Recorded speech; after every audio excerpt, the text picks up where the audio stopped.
So it's April. So on my last YouTube video, I explained that when I first started my YouTube channel, I knew I wanted to do something that was loosely conceptual, but mostly fun and funny. And the ratio between the two would change video to video. This video is not going to be that. Once again, I'm changing the dynamic. This is going to be a little bit more conceptual, more personal, considering that this is a journal entry. You're entering my thoughts, my headspace. This was never supposed to reach the public, and when I say the public, I mean my 20 subscribers. I'm just drowning in clout. This summer, I got a new tattoo. It says Sunset Curses. It's inspired by amazing Black Moth Super Rainbow song, but not just is it inspired by one of my favorite songs of all time, it's also one of the most beautiful and my favorite natural occurring things in nature, which is awesome considering you can see one every day if good weather will allow it. Why the term sunset curses is so profound to me? So have you ever been looking at a sunset and then you look down at your phone for a couple of minutes and you look back up and it's dark? Isn't that such a bummer? It's like one of the most naturally beautiful things in nature. You have to be in the moment to truly experience. It looks different second to second. And that's all you're allowed to have. That small fleeting moment where the purples and oranges and yellows on display. And then it's dark and it's over. You gotta be happy with what you get. And that's the same notion you take when you get a puppy and it grows up into a big silly dog, or you have a new kid and it grows up to be an adult with flaws and merit to itself. You start a new relationship maybe, and y'all die happy together in love, or it ends in a messy breakup or divorce. And this is where the journal entry gets a little more personal. I'm 21, so most romantic relationships I'm in for the next 10 years will be a dead end. And the most recent dead end just so happened to be the most beautiful girl I've ever talked to. And for a month, I'm showing my friends, I'm showing my family, I'm even showing my coworkers, like, look at her. Look at me. I got it going on. I'm the greatest. I was on top of the world. I feel like the man. For whatever reason, that fell apart. And the pain of being left on red is something that I'm so jealous of my ancestors for never having to deal with. It's like you're flying high and everything's good, and then it's like beep beep, mayday, mayday, mayday, and you crash. Mayday, mayday. Billion miles per hour.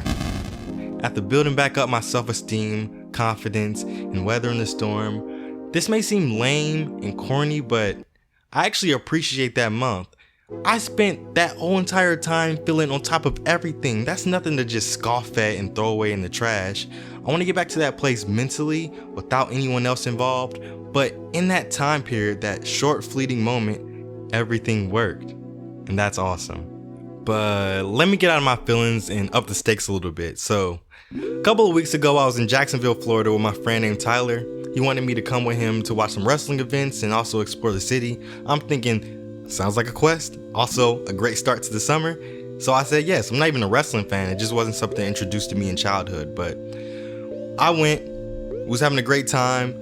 While we was exploring the city, I said, yo, the Atlanta Hawks game is on. I'm from Atlanta. Let's watch Trae Young drop 60 points on the Knicks. So we head to a bar. So we're at this bar. I'm talking, he's talking, I'm talking, you know how conversations work. But somehow we end up conversing about global warming and climate change. And at first it's fun. It's like, oh, after the apocalypse, what are you going to wear as your post-apocalyptic armor? And how are you going to fight ghouls and the desert wasteland and finding food and all that type of stuff?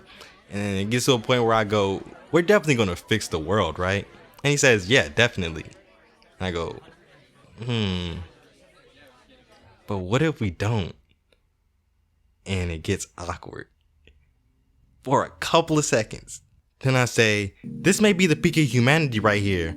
All the love and the war and the hate and innovation and greatness. We may be the last couple of generations to experience this before it all gets torn down by climate change and global warming. You know, we live in an objective world. This might be our snapshot, our small fleeting moment of society and humanity. Pretty depressing, right? Well, it wasn't really depressing for us because Trae Young had conveniently hit a 3 that put the Hawks up 2 points above the Knicks. So we was getting pretty hyped. We almost had to contemplate reality. So thank you, Trae Young. Great escape. Great escape. I wasn't so lucky 2 years ago though. So I must be 19, hanging with my girlfriend at the time. It's late at night. I can neither confirm or deny if we were under the influence, but somehow we started to talk about black holes and don't. Because I have a tattoo of a black hole on my hand. I don't know why she thought I wasn't going to go into a lecture or a rant about black holes just for her mentioning it in passing. I don't care if you're across the football field and you say it, I will hear you and I'll end up over there and I'll end up talking to you. But we ended up talking about if there were a doorway to alternate dimensions, and that's when it happened. When you say something to somebody and their eyes light up and their eyebrows raise and you're like, oh God, I said something that they care too much about, or they're having a thought that they care too much about. That was me. And okay, so I'm talking to her and I go, listen. Okay, you start at subatomic particles, neutrons, electrons, protons, and you go to the atom, then the molecule, then cells, organisms, species, all planetary life forms, then you go up to planets, solar systems, galaxies, universe, multiverse, omniverse, I don't know. But I was like, yo, reality is infinitely large and infinitely small, because we don't even know anything smaller than the quantum particles. We live in the third dimension. There's potentially infinite dimensions that we can't perceive. This broke my brain. I experienced ego death. If you do not know what that is, look into it. I might make a video on it later down the line. But this hurt. I lost all grasp of reality. I thought nothing mattered. I had no purpose. And I was thinking, we are just a speck of nothing in a fleeting moment in time. And even existentially, I built back up my confidence, built back up my self-esteem, weathered the storm, and I'm actually happy for this moment, because there's a thing called nihilism. You can look into that too. I might make a video on that later down the line. All right, I'm done. I'm stopped. But a nihilist would say, why even? Because nothing matters. And that's a pessimistic way to look at it. I think optimistically nihilistic. So it's why not? Because nothing matters. Why not be the next great musician, the next great dad, and the next great keyboardist, innovator, coder, hacker, criminal? Why not? If nothing matters, be great, be you, be awesome. Oh, and I forgot one. Why not animate an entire YouTube video? Why not? Why not? So, I don't know if this is your first time hearing this or it's your 30th time hearing this, but it's all about your moment.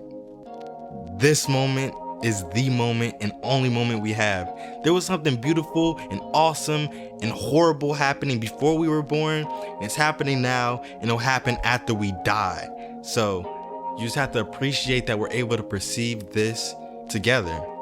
If you're still watching this video, thank you, and I appreciate you spending this moment with me.